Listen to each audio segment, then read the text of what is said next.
Good morning, everyone.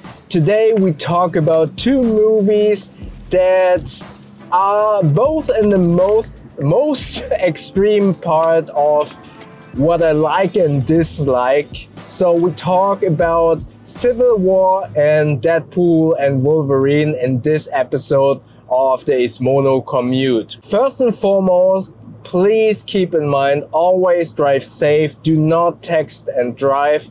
I intentionally switched off the display on my camera to not get distracted and talk to you as if we were on a speakerphone. I don't edit these. This is basically just me talking to you as if we are on the phone about movies and stuff like that whilst I'm driving either to work or like now I'm driving to the gym. Now, I really want to talk about these two movies, Civil War and Deadpool and Wolverine, because both of them were very extreme in terms of my ratings, in terms of how I like them, and my, let's say, emotional connection to them. Let's start with Civil War. For those of you who don't know, I used to photograph a lot of stuff. I did a lot of fashion photography, a little bit of street photography, portraits, and I also did portraits, corporate identity portraits, professionally. So I'm very attached to doing stills photography, and I do enjoy looking at photo books, coffee table books, and I enjoy looking at photography inside these books. And I understand that you need to kind of take longer to kind of appreciate and understand photography when you're looking at these types of books. And with that, I think the movie Civil War really hits the nail. The movie Civil War is about a couple of photojournalists who go basically into war photographers who document what's going on during a war. And the importance of documenting this type of stuff and how brutal it is, how realistic it is, and what kind of toll it takes on the photographer. And with that in mind, the movie succeeds totally. You really get the point of a war photographer. You really understand the need for taking your time to look at the stills photograph. And with that in mind, the movie totally succeeds. And I intentionally go into my review of Civil War like that because I feel the movie wants to really underline the importance and the importance of a war photographer, and wants to nail down to be somewhat of a photography coffee table book. And that's somewhat my issue with this movie. The movie is about the USA going into, as the name implies, going into civil war. There are two factions that are battling each other, and our protagonists, the war journalists, are basically driving across the country to go to Washington, D.C. to photograph everything and then interview the president of the United States. The movie does not really explain the Civil War. It does not really explain what has happened, why there is a war, civil war going on, and who the two factions are. It is briefly mentioned, but not really in detail. The movie is not about this conflict. The movie is only about these war journalists and all the brutality that goes on during a war and how they document this war. And again, with that, it really succeeds. It shows you the brutality of war, and honestly, it feels extremely realistic, and in that regard, actually quite uncomfortable to watch because it is so realistic. That being said, I do appreciate photography, as I said, but I do not appreciate it in this movie because it wants you to kind of linger on some of the shots. It wants you to get into the pacing of a photography book, to understand, to analyze, to appreciate every single stills frame. And every frame, although it is a motion picture, it is very slow paced. And as I said, I understand the intention behind this movie, but I did not like it. It was very slow paced, and it really succeeded at what it wanted to achieve. But I did not like it. It was too much for me because it just was, in actuality, boring for me. However, it is also a very intense movie.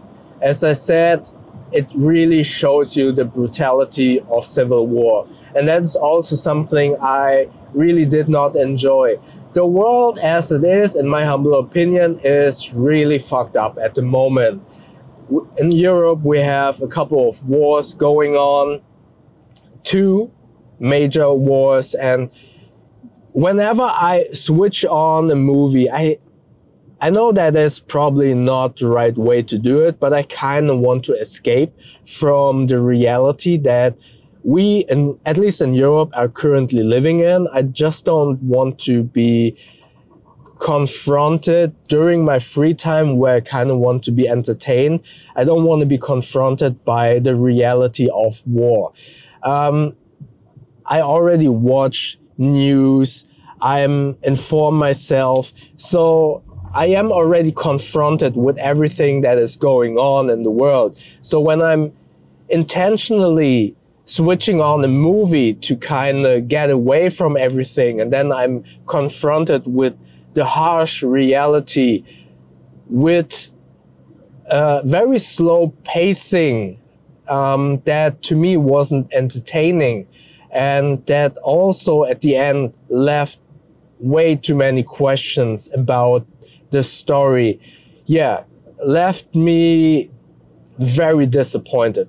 When I saw the trailer, I was really hooked, and I really was excited to watch the movie. But when I switched the movie on, I was really bored.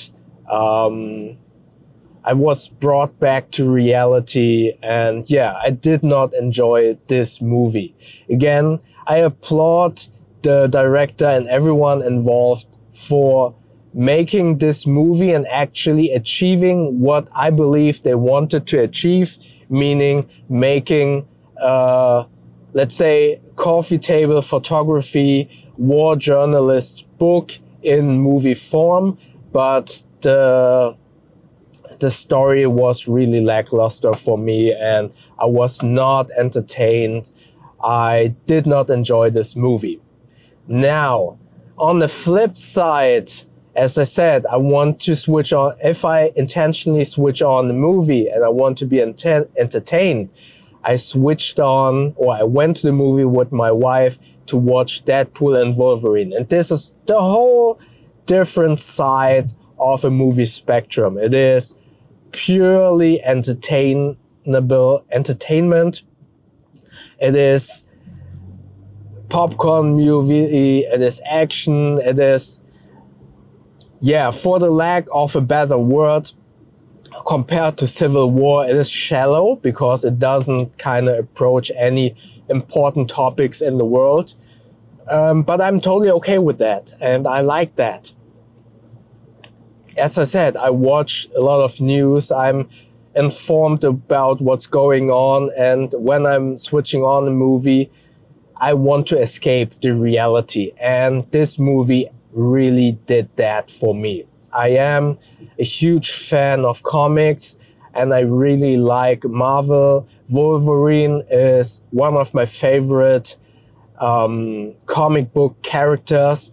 I have grown to love Deadpool with his fourth wall breaking. It is a really entertaining movie, although I really enjoyed Logan, and I do not like this multiverse where you can kind of bring back characters that already died in a very emotional and in an impactful way. And I feel that the multiverse kind of takes away from, this impact and the high stakes. I feel like the multiverse makes it that there are no high stakes anymore because you can bring back any character, and therefore it's not that interesting anymore because, there's a villain, he kills off maybe the main character, but we have a multiverse. We can bring back all of our favorite characters, and I do not like this. That being said, in this movie, it kind of worked, and I do appreciate it, but I hope that they do not misuse this multiverse thing too much. There were a lot of cameos that were benefiting from being in the multiverse or having this multiverse mechanics. So I do appreciate that. And as I said, I hope they don't misabuse or overuse this multiverse mechanic. And this movie review is really difficult because there are a lot of cameos. There are a lot of things that I really do not want to spoiler by giving you too much of the synopsis. But long story short, without spoiling, as every action superhero movie, the world is in danger and our protagonist has not the capacity or does need some help to save the universe, and therefore our protagonist, in this case Deadpool, is going on a quest to find a sidekick, in this case Deadpool, to help him save the universe. And as I said, I don't want to spoil too much. All I can say is, if you like Marvel and if you have been disappointed by all of the Marvel movies lately, I can tell you this Marvel movie really hits the nail. It really is one of the best Marvel movies of, I would say, the last 2 or 3 years. And it's amazing. It's not better than Endgame and Infinity Wars, obviously, but it's still one of the best. And I would argue that it actually is one of my top 10, probably also my top 5 favorite Marvel movies now, because it is self-conscious. The jokes are great. Logan or Wolverine is great, and the chemistry between the two is great. And in actuality, it really comes across that all of the actors in this movie had fun. They enjoyed making this movie. You see the chemistry between Ryan Reynolds and what's his name? I forgot. It's on my tongue. The guy who plays Wolverine. Wow, that's embarrassing. But Deadpool and Logan really have a good chemistry because they are also friends in real life, and you really feel that it actually works. And I can highly recommend Deadpool and Wolverine. Great movie. I would say 10 out of 10. Civil War. If you like photography and yeah, if you like very realistic movies and stuff like that, maybe I would also argue a little bit of art house kind of movies, then Civil War definitely could be for you. But for me personally, it was a 2 out of 10 only. Did not like it. And yeah, but what do you think about these two movies? What are your thoughts about Civil War, and what are your thoughts about Wolverine and Deadpool? And what's your thought on movies in general? Do you want movies to be purely entertaining to kind of help you escape reality, or do you appreciate movies that are hyper realistic in a way and kind of shake you up because they're too close to realism? Let me know in the comment section below. And again, please do not text and drive. Do not get distracted while you are driving. And yeah, hope you liked this video, and I see you in the next movie review or in the next Ismono commute. And yeah, also on my main channel. Don't forget to subscribe to my main channel, this channel, podcast, and Instagram at You Know The Bow. Stay safe and healthy, everyone. Drive safe, and thank you very much.